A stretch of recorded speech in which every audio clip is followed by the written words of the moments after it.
RKB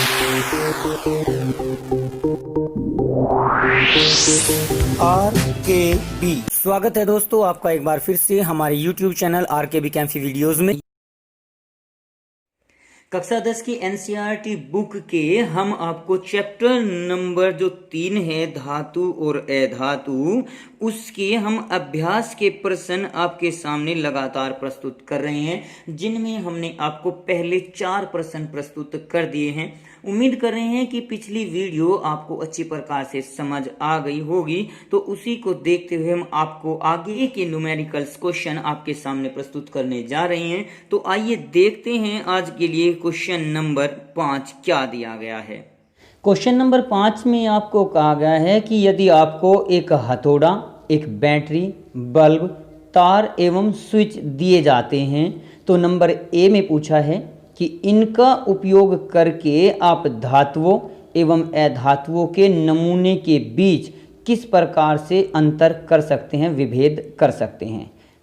इसी प्रकार से बी खंड में इसका दिया हुआ है कि धातुओं एवं अधातुओं में विभेदन के लिए इन परीक्षणों की उपयोगिताओं का आकलन कीजिए। यानी जो ऊपर दिए हुए पदार्थ हैं, हथौड़ा, बैटरी, बल्ब, तार और स्विच, इन्हीं के द्वारा ही हमें धातु और अधातु में विभेद करना होगा। इस प्रश्न को करने के लिए जो जो राशियां हमें इसमें दी गई हैं, पहले उनको हम जोड़कर एक परिपथ बना लेते हैं। जैसे सबसे पहले हमें जो तार दिया गया है, उस तार में हम सबसे पहले उस बल्ब को जोड़ लेंगे। ये हमने बल्ब जोड़ लिया। फिर उसके बाद हमने इसमें जो स्विच दिया हुआ है, उस स्विच को जोड़ दिया। और फिर उसके पश्चात कुछ खाली स्थान छोड़कर हम यहाँ पर एक बैटरी को जोड़ लेंगे। ये चीज़ें हमने इस प्रकार से जोड़ दी। अब बैटरी, हथौड़ा, बल्ब, तार और स्विच जो दिए गए हैं, इनके बाद हमें हमारा जो बाकी बच गया वो केवल हथौड़ा बच गया, क्योंकि बैटरी हमने जोड़ दी। यहाँ इस पे लिख सकते हैं बैटरी, ये आपका स्विच आ गया, ये आपका बल्ब आ गया और ये तो आपके तार हैं ही। तो इसके पश्चात अब हमने जैसे ही ये परिपथ बनाया, अब अगर एक तार के द्वारा हम इस बल्ब को, जो ये यहाँ पर हमारा गैप था, इस गैप को पूरा करते हैं तो बल्ब जलने लगता है। अब ये जलने लगेगा तो इस आधार पर हम जो इसका पहला पॉइंट दिया हुआ है धातु और अधातु के बारे में विभेद करना है, उसका प्रयोग हमें यहाँ पर करना है। अगर ये तार हम धातु का जोड़ते हैं तो धातु का तार जोड़ने पर बल्ब जलने लगता है, बल्ब ग्लो करना शुरू कर देता है। यहाँ पर जलने से मतलब आपका आग लगने से नहीं है, बल्कि चमक उठने से है। तो बल्ब जिस प्रकार से हम देसी भाषा में कह देते हैं कि बल्ब जल रहा है, तो बल्ब जलने लगता है अगर धातु हम इस स्थान पर जोड़ते हैं। और अगर गैप के स्थान पर हम अधातु को जोड़ते हैं तो बल्ब बुझा रहेगा। अब ये ही आपको लिखना है इस प्रकार से ही कि एक खंड में क्या लिखेंगे कि यदि हम धातु के किसी पदार्थ को, वस्तु को गैप यानी रिक्त स्थान पर जोड़ते हैं तो हमारा बल्ब जलने लगता है, क्योंकि धातुएं विद्युत की अच्छी सुचालक होती हैं, जिस कारण उस चालक में से, उस धातु में से विद्युत धारा प्रवाहित हो जाती है और परिपथ पूर्ण होने के कारण बल्ब जलने लगता है।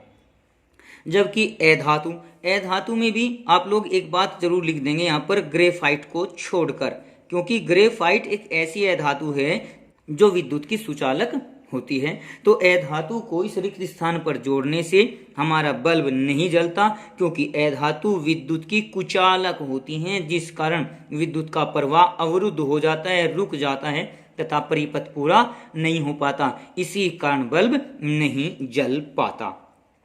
तो इसमें आपका ये पहला पॉइंट तो ये दे दिया गया। दूसरा पॉइंट आपको फिर पूछा गया है, बी खंड में कहा गया है कि इस प्रयोग के द्वारा आप धातु और अधातु में किस प्रकार विभेद कर सकते हैं। तो यहाँ पर हम चालकता के गुण के आधार पर, किस आधार पर, चालकता के गुण के आधार पर हम धातु और अधातु में विभेद कर सकते हैं। यहाँ पर ये क्वेश्चन कुछ इस प्रकार से भी पूछा जा सकता है कि इस प्रकार का प्रयोग धातु अधातु के किस गुण में विभेद उत्पन्न करता है, तो वो चालकता के गुण में विभेद उत्पन्न करता है। ये तो हम इस परिपथ के आधार पर कह सकते हैं, लेकिन इसके बाद हम एक पॉइंट और ले सकते हैं। हमें हथौड़ा दिया हुआ है, इस हथौड़े के द्वारा और इस धातु या अधातु के द्वारा भी हम इनकी पहचान कर सकते हैं। वो किस प्रकार से, ये मैं अतिरिक्त पॉइंट आपको बता रहा हूं, एग्जाम में शायद इसको लिखने की आपको जरूरत भी नहीं रहेगी। देखिए, अगर हम धातुओं को हथौड़े की सहायता से पीटते हैं तो वे आघात वर्धनीय होने के कारण चादर में परिवर्तित हो जाती हैं, जबकि जो आपकी अधातुएं हैं वो भंगुर होती हैं। अधातुएं क्या होती हैं? भंगुर होती हैं, और हथौड़े से पीटने पर वो टुकड़ों में, पाउडर में परिवर्तित हो जाती हैं। तो हम इस गुण के आधार पर भी, चूंकि हथौड़ा हमें यहाँ पर दिया हुआ है, तो उसका भी प्रयोग हम यहाँ इनके गुण को व्यक्त करने के लिए कर सकते हैं कि हथौड़े द्वारा धातु को पीटने पर वो चादर में परिवर्तित हो जाती हैं, क्योंकि वे आघात वर्धनीय होती हैं, जबकि अधातुएं भंगुर होने के कारण टुकड़ों में टूट जाती हैं। तो इस प्रकार से हम इस प्रयोग के द्वारा किसी भी प्रकार से इनमें अंतर प्रदर्शित कर सकते हैं। अब लेकर चलते हैं क्वेश्चन नंबर 6 को। क्वेश्चन नंबर 6 में आपको पूछा गया है कि उभयधर्मी ऑक्साइड क्या होते हैं। दो उभयधर्मी ऑक्साइडों का उदाहरण दीजिए। उभयधर्मी यानी कॉमन ऑक्साइड के बारे में आपको उदाहरण सहित बताना है। क्वेश्चन नंबर 6 में आपसे पूछा गया है कि एक उभयनिष्ठ ऑक्साइड बताइए। उभयनिष्ठ ऑक्साइड किसे कहते हैं? भाई, आपको जब थ्योरी पढ़ाई थी तो बताया था कि धातुओं के जो ऑक्साइड होते हैं वो अक्षारीय प्रकृति के होते हैं, क्योंकि जल में घुलकर वो अक्षार बनाते हैं। इसी प्रकार से जो अधातुओं के ऑक्साइड हैं वो अम्लीय प्रकृति के होते हैं, क्योंकि वो जल में घुलकर अम्ल का निर्माण करते हैं। लेकिन कुछ ऐसे भी ऑक्साइड होते हैं जो अम्ल के साथ तो अक्षार का और अक्षार के साथ अम्ल का कार्य करते हैं, यानी जो दोनों की प्रकृति प्रदर्शित करते हैं, उन्हीं को उभयनिष्ठ ऑक्साइड कहा जाता है। और कुछ ऐसे भी ऑक्साइड होते हैं जो न तो अम्ल और न ही अक्षार की तरह प्रयुक्त किए जाते हैं, तो उनको उदासीन ऑक्साइड कहा जाता है। जैसे H2O है, NO है, CO है, ये आपके उदासीन ऑक्साइडों के उदाहरण हैं। अक्षारीय में धातुओं को ले लो, Na2O है, CaO है, MgO है, sodium oxide, calcium oxide, magnesium oxide, ये सब आपके अक्षारीय प्रकृति के ऑक्साइड होते हैं। अधातुओं में भी ले लीजिए, कार्बन का है CO2, सल्फर का होता है SO2, नाइट्रोजन का होता है NO2, ये सभी आपके अम्लीय प्रकृति के ऑक्साइड होते हैं। लेकिन एक Al2O3 एल्यूमिनियम ऑक्साइड होता है, ZnO जिंक ऑक्साइड होता है, SiO2 ये भी आपका एक प्रकार से उदासीन या एक प्रकार से उभयनिष्ठ प्रकृति का ऑक्साइड होता है, क्योंकि ये अम्लों के साथ और अक्षारों के साथ, दोनों के साथ क्रिया कर सकते हैं, इसी कारण इन्हें उभयनिष्ठ ऑक्साइड कहा जाता है। अब नेक्स्ट क्वेश्चन और लेकर चलते हैं, क्वेश्चन नंबर 7 को। क्वेश्चन नंबर 7 में कहा गया है कि दो धातुओं के नाम बताइए जो तनु अम्लों से हाइड्रोजन को विस्थापित कर देंगे, और दो धातुएं जो ऐसा नहीं कर सकती, यानी तनु अम्लों से हाइड्रोजन को विस्थापित नहीं कर सकती, उनके भी आपको उदाहरण देने हैं। एक्चुअल में ये क्वेश्चन विद्युत रासायनिक श्रेणी के आधार पर है, जिसमें हाइड्रोजन से ऊपर और नीचे जो धातुएं रखी गई हैं उनको किस प्रकार से हम वर्गीकृत करते हैं, उसी के आधार पर इसका आंसर दिया जाएगा। तो आइए देखते हैं इसका आंसर हम किस प्रकार से लिख सकते हैं। क्वेश्चन नंबर 7 में आपको पूछा गया है कि उन दो धातुओं के नाम बताइए जो अम्लों से हाइड्रोजन को विस्थापित कर देती हैं, और दो ऐसी भी बतानी है जो नहीं करती। तो आपकी जो विद्युत रासायनिक श्रेणी बनाई गई है, ECS जो बनाई गई है, वो हाइड्रोजन के रेस्पेक्ट में ही बनाई गई है। तो हाइड्रोजन से कुछ धातुएं नीचे की ओर उपस्थित होती हैं और कुछ धातुएं हाइड्रोजन से ऊपर की ओर स्थित हैं।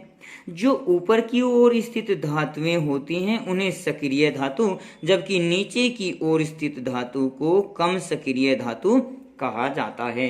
तो सभी सक्रिय धातुएं या हाइड्रोजन से ऊपर स्थित धातुएं अम्लों, अक्षारों या जल से हाइड्रोजन को विस्थापित कर देंगी, जबकि कम सक्रिय धातु हाइड्रोजन को विस्थापित नहीं करेंगी। तो इस आधार पर आप देख सकते हैं हाइड्रोजन से पहले सोडियम है, कैल्शियम है, एल्यूमिनियम है, मैग्नीशियम है, जिंक है, लोहा है, ये सभी बहुत सारी धातुएं हैं जो हाइड्रोजन से ऊपर स्थित होती हैं। और इससे नीचे उपस्थित जो धातुएं हैं वो कोपर है, कोपर पास चांदी की प्लेट में सोना। तो ये सभी धातुएं, ये वाली कम क्रियाशील धातुएं हैं। यहाँ पर तो 2 ही पूछी गई हैं, यहाँ हमने आपको कई कई उदाहरण इसके दे दिए। तो आप इनमें से कोई भी 1 या 2 जो एग्जाम में पूछा जाता है उसको लेकर लिख सकते हैं। इसको हम कुछ इस प्रकार से समझ सकते हैं कि जो अधिक क्रियाशील धातुएं हैं जैसे Zn है, जब ये किसी भी अम्ल, मान कर चलिए H2SO4 के साथ हम इसकी अभिक्रिया करते हैं, इसके साथ क्रिया करेगी तो ये ZnSO4 बना देगी और हाइड्रोजन गैस को अलग निकाल देती है। यहाँ पर ये तनु सल्फ्यूरिक अम्ल लिया जा सकता है। इसी प्रकार से आप मैग्नीशियम को भी लेकर चल सकते हैं, किसी दूसरे अम्ल, हाइड्रोक्लोरिक अम्ल अगर हम लेकर चल रहे हैं तो इसको जब बैलेंस करेंगे तो ये बना देगा MgCl2 मैग्नीशियम क्लोराइड और हाइड्रोजन को निकाल देगा। इसके विपरीत अगर हम कॉपर के साथ सल्फ्यूरिक अम्ल की अभिक्रिया करते हैं तो वहां पर हमारा एक तो कॉपर सल्फेट बन जाएगा CSO4, लेकिन उसके साथ हाइड्रोजन ने निकलकर सल्फर डाइऑक्साइड गैस निकलती है और हाइड्रोजन जल के रूप में पृथक होती है। तो जो कम क्रियाशील धातुएं हैं वो तनु अम्लों के साथ कुछ इस प्रकार की अभिक्रिया देती हैं, जबकि जो सक्रिय धातुएं हैं जैसे जिंक और मैग्नीशियम का यहाँ पर उदाहरण लिया हुआ है, ये इस प्रकार से हाइड्रोजन को मुक्त कर देंगी और लवण का निर्माण कर देती हैं। तो इस प्रकार से हम इन अभिक्रियाओं को भी उदाहरण के रूप में व्यक्त कर सकते हैं। तो आज की वीडियो में हमने आपको क्वेश्चन नंबर 5, 6 और 7 ये 3 अभ्यास के प्रश्न आपके कंप्लीट करा दिए हैं। बाकी के बचे हुए क्वेश्चन हम आपको आगे आने वाली वीडियो में जरूर प्रस्तुत करेंगे और उम्मीद कर रहे हैं कि पिछली वीडियो की तरह आपको हमारी आज की वीडियो भी पसंद आई होगी। तो आज की वीडियो के लिए आपका धन्यवाद।